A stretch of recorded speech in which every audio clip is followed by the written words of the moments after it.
Nah, sekarang kita bisa buktikan di dalam perjanjian lama. Nabi Abraham sujud. Kejadian 17:3. Keluaran 3:48 Musa sujud. Bilangan 16:22 Nabi Musa dan Nabi Harun sujud. Yosua 5:14 Nabi Yosua sujud. 1 Tawarik 29:20 Nabi Daud sujud. Mazmur 95 ayat 6 Nabi Daud sujud. Nehemia pasal 8 ayat 6 Nabi Esra sujud. Matius 26:39 Nabi Yesus sujud. Nabi Yesus.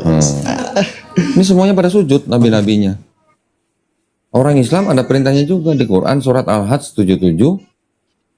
Orang Islam juga disuruh sujud. Jadi kalau orang Islam disuruh sujud, Yesus sujud, nabi-nabi sebelumnya sujud, Kristen nggak sujud. Berarti ngikut siapa Kristen gitu? Makanya. Iya sih. Bisa saya jawab. Ini saya boleh minta link videonya nggak? Boleh. Nanti di-upload. Boleh. Masuk akal banget, luar biasa. Iya makanya. Yesus puasa 40 hari. Kita puasa Ramadan berapa hari? 30. 30. Tambah puasa Syawal lah. Oke lah. Syawal berapa hari? Enggak tahu. 6 hari. 6 hari. Udah 36. Tambah puasa sunnah. Sunnah. Deket lah dengan 40 hari. 40, 30 deket lah. Oke lah. Kalau memang Islam diwajibkan puasanya 30 hari itu karena syariatnya disempurnakan dari nabi-nabi sebelumnya. Yesus sunat, kita sunat. Paulus bilang sudah nggak wajib sunat. Malah Paulus bilang kalau kamu sunat, matinya Yesus di atas kayu salib nggak berguna buat kamu. Kata Paulus. Ada ayatnya. Bener ya, masuk akal ya. Nah, siapa sih Paulus itu? Jadi sebenarnya Kristen pengikut Yesus atau pengikut Paulus? Gitu. Oh gitu ya. Kenapa cuma diambil ayat Paulus doang ya? Kenapa nggak yang 4 kita pertama gitu loh? Maksudnya yang benar-benar Yesus ada di muka bumi itu. Iya. Gitu. Iya. Terbukti. Bahkan Yesus pernah bilang hati-hati sama orang Farisi. Orang Farisi. Orang Farisi itu adalah kelompok Yahudi yang bermadzhab Farisi gitu. Farisi, mazhabnya Farisi. Paulus orang madzhabnya apa? Farisi. Orang Farisi.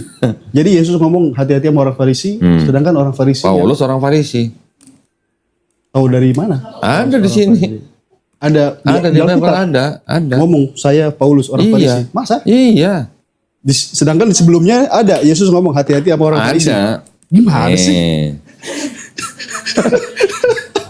Jadi orang Kristen tuh sadar nggak sih sebenarnya? Makanya sebenarnya gimana sih sebenarnya? Saya juga bingung. Kenapa sih? Gitu.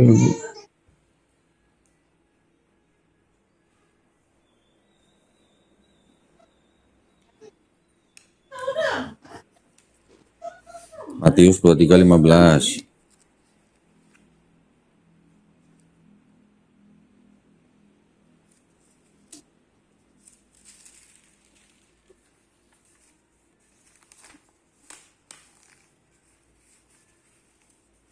Ayat 15 nih, 15. Ayat 15.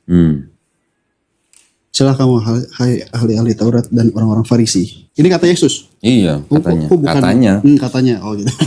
Bukannya ini merah ya, apa tinta merah bukan. Oh enggak, ini bukan yang Bible yang red letter. Oh gitu. Tapi itu dianggap perkataan Yesus. Gitu.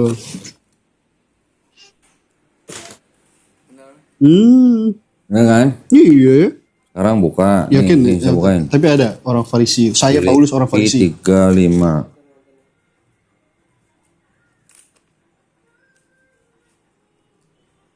Pasal 3 ayat 5. Maaf. Pasal 3 ayat 5. 1, 2, 3, 4. Di surat pada dikenal dan sama ayat 6-nya lah. Aku orang Farisi. Ya, itu kata Paulus. Gimana sih?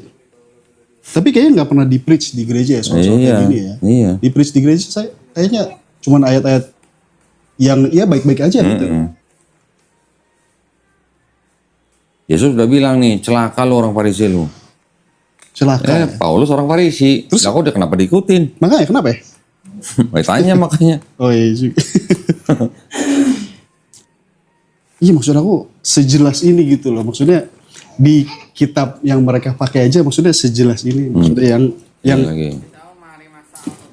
Matius 5:17. Pasal 5 ayat 17, 18. 5 ayat 17-18. Menyangka bahwa, nah iya ini, nah ini. Ya kan? Yesus ngikutin Taurat tuh. Makanya, justru kenapa sih? Tadi Filipi 3 ayat 8 langsung. Filipi 3 ayat 8 tadi. Cepet banget bukan? Udah biasa ya. Filipi 3:8. 3 pasal 8. 3 Ayat 8. ayat 8 ya. Malahan segala sesuatu kau anggap rugi karena pengenalan akan melepaskan semuanya dan menganggapnya sampah. Ini apaan sih? Apa yang dianggap sampah? Ini apa namanya? Taurat. Iya. Lebih mulia daripada semuanya. Yesus ngikutin Taurat. Makanya. Paulus bilang Taurat itu sampah. Wah, ini nggak pernah denger nih. Ini Paulus yang ngomong nih. Iya. Filipi kan katanya suratnya Paulus. Oleh karena dia aku telah melepaskan semuanya itu dan menganggapnya sampah. Supaya aku memperoleh Kristus. Gimana sih? Maksudnya jelas-jelas gitu ya. Yesus yang mereka sembah gitu, yang ngomong bahwa Taurat itu. Maksudnya dia tuh bertekan nama Taurat. Ini Paulus ini siapa sih? Paulus ngajarin dosa waris. Dosa waris.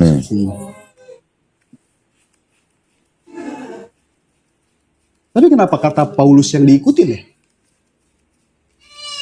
Ya itu dia. Apa sih? Maksudnya Jadi kenapa sih? itu kan udah ada pengaruh dari Romawi. Biar lebih gampang aja kali ya bagaimana ya? Maksudnya lebih nyaman kayak gini kayak lebih enak gitu kali ya.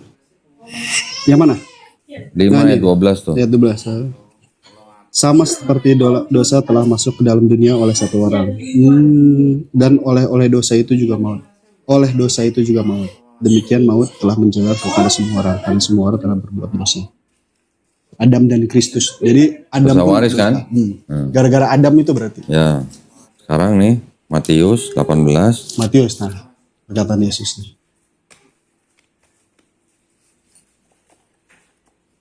Ayat 3 tuh yang merah tuh. Oh ya. Itu kata Yesus. Aku berkata, sesungguhnya jika kamu tidak bertobat, selesai tobat. Bertolak belakang nggak sama yang Tolak tadi? belakang banget. Nah, ya udah. Ini nggak termasuk Filipi ya kalau di sini. Di situ belum pilih, baru 4 gospel aja tuh. Nanti yang volume berikutnya. Lagi nulis. Gitu. Wah, luar biasa. Udah jadi tabelnya, cuma tinggal dibikin narasinya aja. Oh gitu. Udah bertolak belakang kan? Makanya gitu loh. Tapi kenapa mereka ini banget ya? Maksud gimana ya kok ya? Ya, itu udah doktrin dari gereja. Oh doktrin dari gereja ya. Ya maksudnya mereka tuh yakinnya tuh seyakin itu. Seyakin Ya karena doktrin dari gereja. doktrin ya. Jadi gimana gitu saya mau ngomong ya. Begini ini dari Itu kita. tunjukin ayatnya aja. Bandingin aja ayatnya, kasih gitu. Suruh baca sendiri. Padahal kan mamanya selalu ngomong. Mama tuh selalu baca dari awal sampai akhir. Baca awal sampai akhir gitu kan ya. Ya kalau baca dari awal sampai akhir, tapi kalau nggak bisa membandingkan buat apa? Iya sih gitu. Membaca doang ya.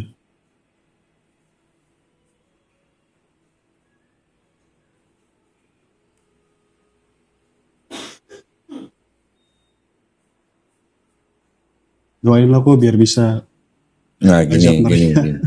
Kita boleh mendoakan saudara kita, orang tua kita yang masih belum Islam. Betul. Kita boleh mendoakan mereka selama mereka masih hidup, ya. Sama mereka masih, iya betul. Tapi kalau mereka sudah meninggal, kita nggak boleh mendoakan mereka. Gak boleh Nggak menolak. boleh. Oh ya. Di Islam nggak boleh. Semoga siksaannya berhenti misalnya. Nggak bisa, nggak boleh. Itu urusan Allah. Oh iya sih. Tuh. Kita siapa? Mau ngatur-ngatur Allah. Makanya, iya juga ya. Nah, nggak boleh. Orang tua hanya di dunia. Kalau udah meninggal bukan orang tua kita lagi. Maksudnya di alam sana. Di alam sana. Roh anak dan roh orang tua tuh nggak ada hubungannya. Nggak ada hubungannya. Itu masing-masing. Ya, jadi kalau orang tua kita, saudara kita, adik kita, kakak kita masih hidup dan mereka belum beriman, kita boleh doa. Berdoanya kepada Allah supaya memberikan hidayah kepada mereka. Tapi kalau mereka sudah meninggal, kita nggak boleh mendoakan mereka. Iya betul. Tapi apakah nanti saya ada dipertanggungjawabkan misalnya soalnya mereka saya udah Loh, selama mereka masih hidup kan kita sudah ngajak mereka masuk Islam. Iya, saya berusaha gitu. Saya belum pernah sih ngajak masuk Islam. Maksudnya saya cuma mengkoreksi aja gitu persepsi mereka soal Ya, boleh. Islam itu salah gitu.